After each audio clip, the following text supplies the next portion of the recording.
अल्हम्दुलिल्लाह नहमदुहु व नस्तईनुहु व नस्तगफिरुहु व नु'मिनु बिही व नतवक्कलु अलैहि व नऊज़ु बिल्लाहि मिन शुरूरि अंफुसिना व मिन सय्यिआति अअमालिना मन यहदिहिल्लाहु फला मुज़िल्ल लहु व मन युज़लिल्हु फला हादिय लहु व नशहदु अन ला इलाहा इल्लल्लाहु वहदहु ला शरीका लहु व नशहदु अन्ना सय्यिदना व मौलाना मुहम्मदन अब्दुहु व रसूलुहु तलबुल इल्म फरीज़तुन अला कुल्लि मुस्लिम व मुस्लिमा कमा क़ाल अलैहिस्सलातु वस्सलाम। मैं हजरत मौलाना सोहराब साहब से माजरत चाहता हूँ, मेरी वजह से थोड़ा ताखीर हो गया। हजरत बहुत देर से इंतजार में हैंगे, मेरे हाथ में कब माइक थमा दिया जाए ताकि वो अपनी भी कुछ बात आप सामाइन तक पहुंचा सके। तो हजरात, मैंने अभी एक हदीस मुबारक पढ़ा जिसका अल्लाह रब्बुल नबी सल्लल्लाहु अलैहि वसल्लम ने फरमाया, तलबुल इल्मी फरीज़तुन अला कुल्लि मुस्लिम व मुस्लिमा, इल्म दीन का हासिल करना हर मुसलमान मर्द व औरत पर फर्ज है। इल्म के बगैर दुनिया में कुछ नहीं होता है। मेरे भाइयों, इल्म वो रोशनी है, अगर जिस तरह इंसान को आंखों की रोशनी के लिए और अंधेरा में जाने के लिए किसी लाइट की जरूरत पड़ती है, किसी उजाले की जरूरत पड़ती है, इसी तरीके से दुनिया में जिंदगी गुजारने के लिए दीन और अपने अंदर अल्लाह रसूल की मोहब्बत को पैदा करने के लिए दीन का इल्म सीखना भी जरूरी है। मेरे भाइयों, जो हमारे भाई होते हैं और नौजवान हजरात होते हैं, कहीं ना कहीं जाकर वो कुछ न कुछ सुनकर दीनी मालूमात कर लेते हैं, फिर भी वो दीन पर चलने के काबिल हो जाते हैं, अमल पैरा हो जाते हैं।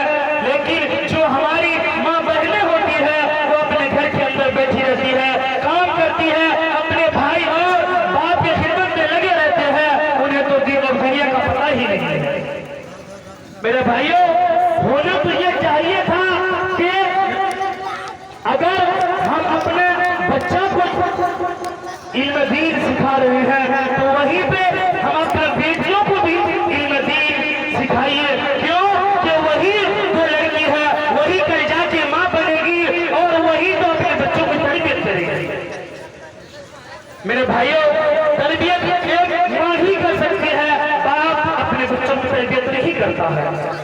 बाप बेचारा तो कमाने में अपने वक्त को गुजार देता है, चार पैसा कमा के लाते हैं, मेहनत मशक्कत करते हैं और मेहनत में लगे रहते हैं। माँ जो होती है कि अपने बच्चों की तरबियत करे। मेरे भाइयों, आप मुझे फैसला दीजिए कि जब माँ के पास खुद दीनी तालीम ही नहीं है तो अपने बच्चों को कैसे वो अपनी दीनी तालीम से रास्ता करेंगे। मेरे भाइयों, अफसोस की बात है, आज हमारे नौजवान बच्चियों के अंदर में दीनी तालीम नहीं है। हत्ता के होना तो ये चाहिए था कि औरतों के अंदर में दीनी तालीम को होना जरूरी है। और मैं एक वाक़या सुनाता हूँ, और अगर इंसान के पास दीनी तालीम नहीं है तो हराम और हलाल का पहचान से कैसे हो सकता है? जब तक हराम और हलाल पहचानने के लिए जब तक इल्म दीन नहीं सीखेगा तो उससे पहले तो इंसान को मालूम भी तो नहीं होगा कि इल्म दीन क्या है, हराम क्या है, हलाल क्या है, जायज क्या है, नाजायज क्या है। मेरे भाइयों, एक काजी साहब थे, एक नौजवान लड़का था। उस नौजवान तीर और कमान लेकर मैदान की तरफ निकल पड़ते हैं खेलने के लिए। जब अपने तीर को कमान से निकालता है, एक घड़ा बेचने वाला घड़ा लेके जाता है तो देखता है कि उनका तीर उनके घड़ा पे जाके लग जाता है और घड़ा भी सुराख हो जाता है, घड़ा फट जाता है।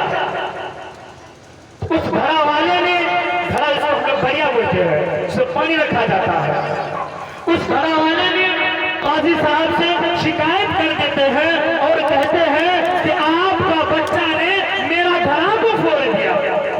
सुनिएगा,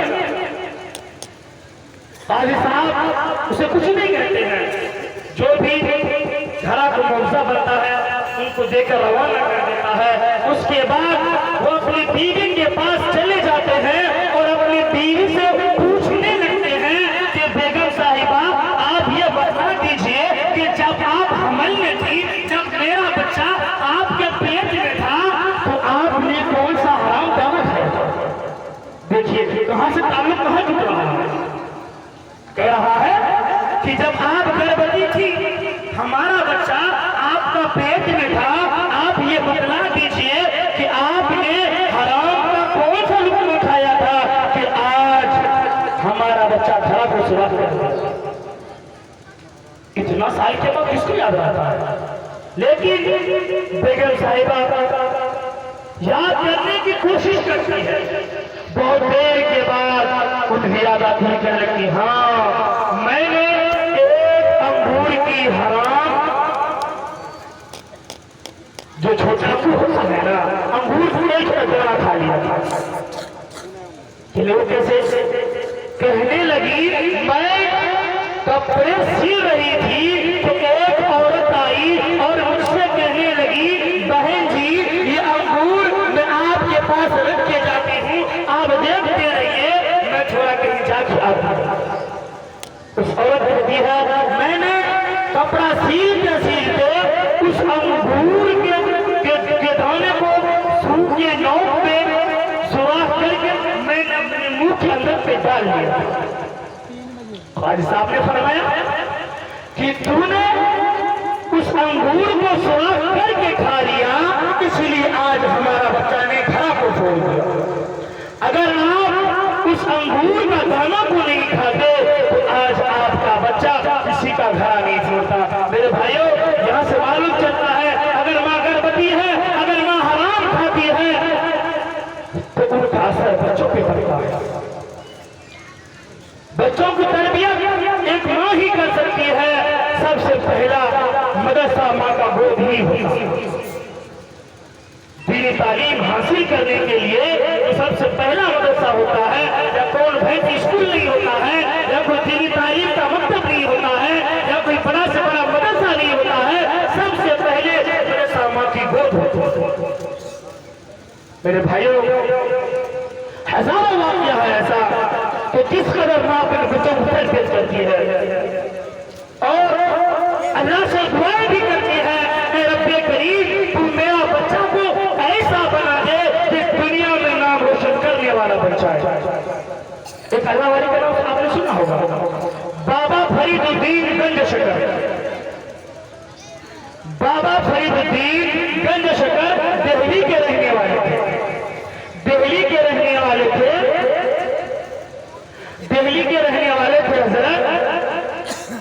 वो जिस गली से गुजरते थे, जो भी गैर मुस्लिम उनके चेहरे को देखते थे, देखते ही कलमा पढ़ लेते। उसके बाद कोर्ट में उनका एफआईआर दर्ज हो गया। उसके बाद उनको बुलाया गया कि मुजरिम कौन है। जब खड़ा किया गया, कहने लगा मुजरिम आप है? जी हाँ मुजरिम मैं हूँ। तो जज व वकील जो थे वो भी गैर मुस्लिम थे। उसने देखकर वो भी कहने लगा, अशहदु अल्ला इलाहा इल्लल्लाह व अशहदु अन्ना मुहम्मदन अब्दुहु व रसूलुहु। वो भी मुसलमान हो गए। चेहरे को देखते ही ईमान कबूल कर लेते थे। वो हजरत शाम में तशरीफ लाते हैं। तशरीफ लाने के बाद जब खाना खाने के लिए बैठते हैं, बूढ़ी माँ घर में रहती है। जब वो खाना परोसती है, खाना देता है खाने के लिए, तो उस बेटा ने अपने माँ से कहता है, माँ आप जानती हैं कि आज आपका बेटा का क्या आलम है, क्या मकाम है, क्या मर्तबा है? तो माँ कहती है, बेटा मैं एक बूढ़ी औरत पर्दे में रहने वाली, तू जानता है कि तेरी माँ बुरी हो गई है, आज तक कभी घर से बाहर नहीं निकली, पर्दे में रहती हूँ, मुझे क्या मालूम दुनिया में क्या हो रहा है। उनका बेटा कहता है, माँ आज आपका बेटा का वो शान व मर्तबा है कि जब आपका बेटा किसी गली से गुजरता है जो गैर मुस्लिम थी, अगर मेरे चेहरे को देखता है तो वो कलमा पढ़ लेता है।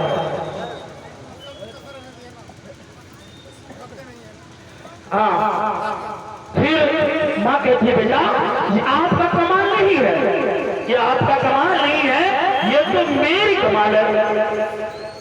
बेटा कहता अम्मी वो कैसे, वो कैसे? तो माँ कहती है बेटा तू जानता है आज भी तेरी अम्मी बुरी हो चुकी है, तेरे अम्मी की तहज्जुद की नमाज कभी कज़ा नहीं हुई, और जब तू छोटा था सबसे पहले मैं 2 रिकात नमाज पढ़ती वजू करके, उसके बाद मैं तुझे दूध पिलाया करता था, और दूध पिलाते पिलाते अल्लाह से दुआ क्या करती थी, ऐ रब्बे करीम मेरा बेटा का वो आलम वो मकाम वो मर्तबा कर दीजिए, अब उनका चेहरा को एक गैर मुस्लिम देख ले तो वो भी कलमा पढ़ने पर मजबूर हो जाए। ये कहकर माँ पूछती है बेटा बता ये आपका कमाल है या मेरा कमाल? हजरत ने खाना का लुत्फ़ मुंह में उठाता है और छोड़ के अपना माथ कदमों से लिपट जाता है और रोने लगता है और यूं फरमाता है ऐ रब्बे करीम हर बच्चे को तो ऐसा ही माँ अता फरमा दे। मेरे भाइयों एक माँ ही जो होती है सही तरबियत कर सकती है, कहने के लिए तो बहुत कुछ है, वक्त का तकाज़ा है, हज़रत इंतजार में है।